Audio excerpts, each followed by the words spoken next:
अस्सलाम वालेकुम, मैं मोहम्मद उल-कन्नैन और अपने यूट्यूब चैनल नो साइड के साथ पाकिस्तान पीपल्स पार्टी की केपीके के अंदर किन किन हलकों के ऊपर इस दफा उन्होंने मजबूत अपने कैंडिडेट उतारे हुए हैं।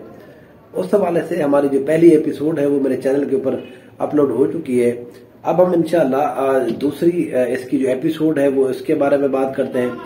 अगर आप मेरे यूट्यूब चैनल के ऊपर नए हैं तो प्लीज सब्सक्राइब कीजिए, कमेंट कीजिए और लाइक के बटन को जरूर दबा दीजिए। ये जो दूसरे हमारे एपिसोड है इसको हम स्टार्ट करते हैं। पिशावर का एक हल्का है NA28। ये वो हल्का है जहां पर आसमा आलमगीर साहबा जो हैं एक दफा यहां से जीत चुकी है। आसमा आलमगीर साहबा यहां पिछली दफा भी इन्होंने इलेक्शन कंटेस्ट किया था, 20 से 25 हजार इन्होंने पिछली दफा भी यहां पर वोट दिए थे। इस दफा क्योंकि पाकिस्तान पीपल्स पार्टी की हर जगह के ऊपर पूरे केपीके के अंदर पोजीशन हमें कुछ बेहतर नजर आ रही है, तो इसलिए इस सीट के ऊपर भी पाकिस्तान पीपल्स पार्टी इस दफा एक अच्छी पोजीशन दिखाने के मूड में है। इस दफा उनके जो कैंडिडेट हैं NA28 से करामतुल्ला खान, तो वो इस दफा इस सीट के ऊपर इलेक्शन कंटेस्ट कर रहे हैं। दूसरा जो हल्का है NA31, ये भी पिशावर का एक हल्का है। यहाँ पर अरबाब आलमगीर खान साहब खुद यहाँ पर इलेक्शन कंटेस्ट कर रहे हैं। आलमगीर फैमिली जो है, ये अरबाब आलमगीर ये जो पूरी फैमिली है, अरबाब फैमिली, ये 2008-2002 के अंदर ये पिशावर की सियासत के अंदर बड़े अहम रहे। लेकिन 2008 के बाद हमने देखा है इनके ऊपर कुछ करप्शन के इल्जामात की वजह से ये सियासत के अंदर थोड़ा पीछे हो गए थे। लेकिन अब के बाद ये दोबारा से ये पिछले 2-3 साल के अंदर दोबारा इन्होंने पिशावर की सियासत के अंदर ये एक्टिव हुए हैं। इसलिए यहाँ पर NA31 के अंदर अरबाब आलमगीर खान साहब जो है वो इस दफा भी एक बेहतर और अच्छी पोजीशन के अंदर मौजूद है। अगली बात करते हैं NA44। ये वो हल्का है जहां पर साबका डिप्टी स्पीकर कौमी असेंबली जनाब फैसल करीम कुंडी साहब इस दफा इलेक्शन लड़ रहे हैं। यहाँ पर पाकिस्तान पीपल्स पार्टी ने जो परवेज खटक साहब की जो तहरीक इंसाफ जो पार्लियामेंटेरियन है उसके साथ इस सीट के ऊपर इल्हाक किया हुआ है। इसलिए इस सीट के ऊपर जो है ये मुकाबला अब 3 वे हो चुका है। यहाँ पर मौलाना फजलुर रहमान साहब खुद इलेक्शन कंटेस्ट कर रहे हैं।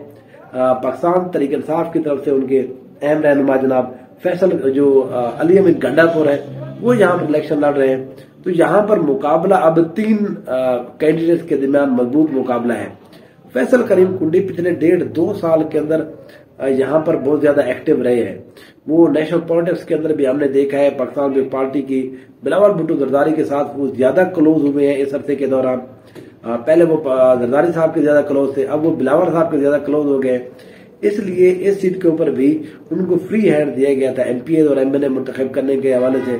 ये इल्हाक जो किया इन्होंने यहाँ पर परवेज खटक के साथ वो फैसल करीम कुंडी की अपनी काविश की वजह से हुआ है। क्योंकि जो मैंने कहा कि दूसरी सीट है उसके ऊपर पाकिस्तान पीपल्स पार्टी का अपना वहां पर वोट है था। इस सीट के ऊपर भी 12 उनका अपना वोट बैंक है, तो इसलिए यहाँ पर जो है उन्होंने इल्हाक कर लिया था। तो बहरहाल यहाँ पर जो है मुकाबला फैसल करीम कुंडी और अली अमीन गंडापुर और फजलुर रहमान साहब के दरमियान मुकाबला होगा। एक अच्छा कंटेस्ट हमें देखने को मिलेगा। पिछली दफा फैसल करीम कुंडी की कारकर्दगी ज्यादा बेहतर बिल्कुल नहीं थी, वो बड़े ही पीछे चले गए थे। लेकिन इस दफा जो है वो इस हद तक जरूर आ गए कि अब के बाद यहाँ पर मुकाबला जो है वो 3 वे हो गया है और फैसल करीम कुंडी पीछे नहीं है।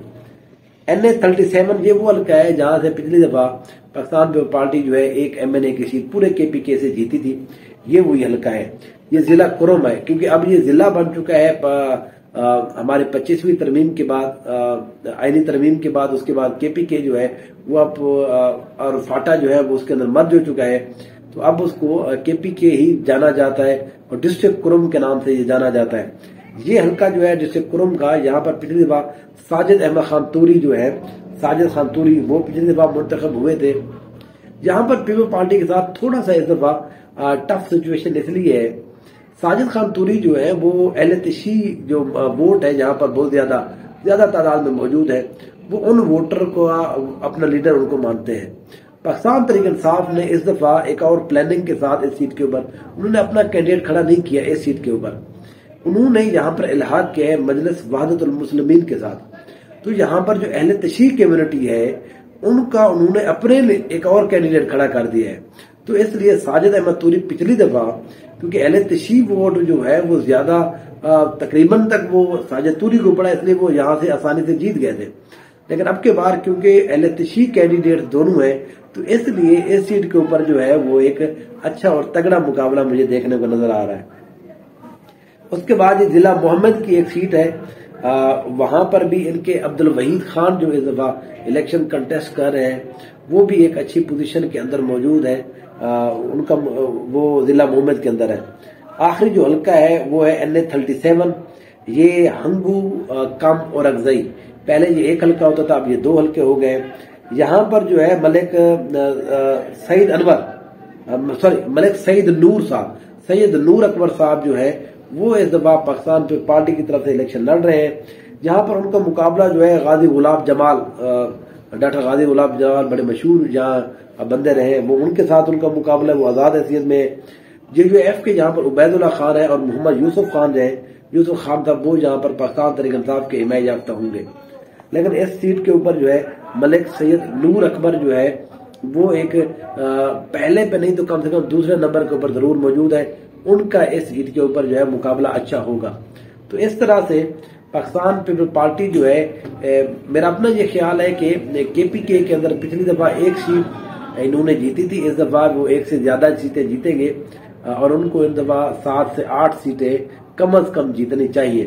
اگر وہ پنجاب کے اندر بھی اور سندھ سے چیزیں لینے کے بعد وہ وفاق کے اندر گورنمنٹ بنانا چاہ رہے ہیں، یہ ضروری ہے۔ KPK کو آپ بالکل آپ سمجھیں کہ 1 سے 2 سیٹ کے اوپر پھر آپ کی یہاں پر چانس کم ہو جاتے ہیں گورنمنٹ بنانے کے لیے۔ تو بلاول صاحب نے ایک اچھا پلاننگ کی ہوئی ہے کہ پنجاب KPK جس طرح سے یہ جلسے کر رہے ہیں اس طرح سے KPK کے اندر جو لوگ عمران خان صاحب کو پسند نہیں کرتے، ضروری نہیں کہ سارا بندہ پسند کرے، پاکستان تحریک انصاف کی سیاست سے جو لوگ جو ان کو پسند نہیں کرتے تو ان کے پاس جو آپشن ہے وہ بلاول صاحب کو یہ چاہیے کہ وہاں پر ان کو آپشن کے طور پہ پارٹی پیش کریں، کیونکہ وہاں پر نون لیگ بھی موجود ہے کچھ ایریاز کے اندر۔ فضل الرحمان صاحب جو ہے وہ اس دفعہ ان کی پوزیشن بڑی ڈاؤن ہے، اس کی وجہ یہ ہے کہ وہ پچھلی دفعہ جو سیٹیں جیتے ہیں وہ MMA کی وجہ سے جیتے ہیں، اب کے بعد جماعت اسلامی علیحدہ ہو گئی ہے، ہر پارٹی علیحدہ ہو گئی ہے، تو اس لیے ایک ویکیوم وہاں پر ضرور کریٹ ہوا ہے MMA کے ٹوٹنے کی وجہ سے، جس کو میرا اپنا یہ خیال ہے کہ پاکستان پیپلز پارٹی نے ایک بہتر انداز میں فل اپ کرنے کی کوشش کی ہے، ابھی تک وہ کوشش کر رہے ہیں۔ تو یہ جتنے بھی سیٹیں میں نے ذکر کی ہیں یہاں پر اگر پاکستان پیپلز پارٹی اگلے 1 ہفتہ رہ گیا ہے اس کے اندر زیادہ محنت کرے، جلسے کرے، وہاں پر کارنر میٹنگز کرے تو اس طرح سے یہ ساری کی ساری جو سیٹیں ہیں اس کے اوپر ایک اچھی کارکردگی دکھائی جا سکتی ہے۔ انشاءاللہ پارٹی کے حوالے سے ہماری جو ایپیسوڈز ہیں KPK بھی اور پنجاب کی وہ اس کو ہم نے کور کر لیا ہے۔ سندھ کو اس لیے نہیں کر رہے کیونکہ سندھ کے اندر یہ تگڑے ہیں، وہ ہم اوورآل جب بتائیں گے تو پھر آپ کو سندھ کے بارے میں بتا دوں گا۔ بلوچستان کے اندر 3 سے 4 سیٹوں کے اوپر یہ تگڑے ہیں، وہ بھی میں آپ کو جب اوورآل کر رہے ہوں گے تو ان سیٹوں کے بارے میں آپ کو بتا دوں گا کہاں پر وہ بہتر پوزیشن کے اندر ہے، کیونکہ وہاں پر نا بلوچستان کے اندر پارٹی سے زیادہ لوگ زیادہ معنی رکھتے ہیں، تو اگر وہ زیادہ مضبوط تگڑا بندہ آپ کے ساتھ کھڑا ہے تو وہ آپ کے چانس ہے، اگر آپ کے ساتھ تگڑا بندہ نہیں ہے تو آپ کے چانس نہیں ہوتے۔ وہ یہ پاکستانی سیاست کے اندر بلوچستان کے اندر اس طرح کی سیاست ہے، وہاں پر ووٹ بینک جو ہے وہ بہت کم ہے، کسی حد تک فضل الرحمان صاحب کا ووٹ بینک ہے، اب کسی حد تک جا کر شہر کے اندر جو کوئٹہ شہر ہے وہاں پر ہلکا پھلکا پاکستان تحریک انصاف کا ووٹ بینک بنا ہے۔ پھر پارٹی کا پہلے ووٹ ہوتا تھا وہ پرسنالٹیز کی نظر ہو گیا ہے، ہمارے ہاں یہ ہے جو پارٹیز ہیں وہ بیچاری اتنی محنت کرتی ہیں، پھر اس کے بعد ایک پرسنالٹی آتی ہے، وہ ایک دفعہ اس کے ساتھ مل کر اگلی دفعہ وہ سارا کا سارا ووٹ بینک جو ہے وہ اپنے ساتھ گھسیٹ کے لے جاتا ہے، تو اس لیے وہاں پر پرسنالٹی کے ووٹ ہیں، تو وہ پارٹی کے 3-4 بندے ہیں جو بڑے تگڑے کھڑے ہیں، وہ اس دفعہ وہاں سے اس دفعہ جیت جائیں گے۔ تو انشاءاللہ اگلے اپنے ویلاگز کے اندر اپنی نئی انالیسس کے ساتھ، اپنی نئی سیریز کے ساتھ انشاءاللہ حاضر ہوں گے۔ میرے چینل کو دیکھتے رہیے، الیکشن کے بعد بھی ہم چیزوں کو انشاءاللہ کور اپ کرتے رہیں گے، دیکھیں گے کیا یہ ہمارے ساری جو چیزیں ہیں وہاں پر کس طرح کی کارکردگی دکھائیں گے، کیا ہم کوئی سطحی سی بات کر رہے تھے یا کم سے کم تھوڑا بہت ہماری بات کے اندر کوئی دم تھا۔ انشاءاللہ آپ سے بات ہوگی۔ Thank you so much.